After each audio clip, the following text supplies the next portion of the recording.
So a couple years ago, before my husband was my husband, we met up at this coffee shop in our hometown just to catch up. And he said, I have $1 million idea. I was like, please tell me. I'd love to know.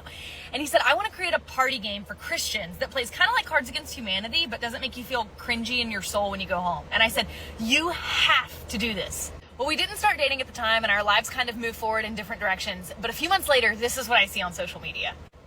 Cards Christians like. He had done it. Like, he'd actually created a game and made a Kickstarter. And then in one day, it got fully funded, $12,500. But it gets better. By the time the fundraiser was done 30 days later, it had raised $186,000. I mean, here's the thing. If you're a Christian, this game is hilarious. This is how I fight my battles with essential oils.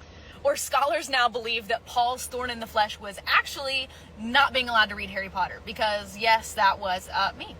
So it turns out he was right. It was $1 million idea, and that $1 million idea became an entire company called Christians Like. Well, fast forward a year and a half later, we start dating and we get married pretty quickly, because that's what Christians do.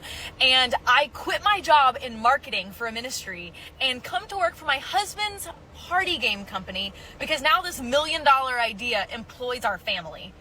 Honestly, my job is so fun now, because I get to read messages like this where people tell you that their mom peed their pants from laughing so hard at your game that it stained their couch.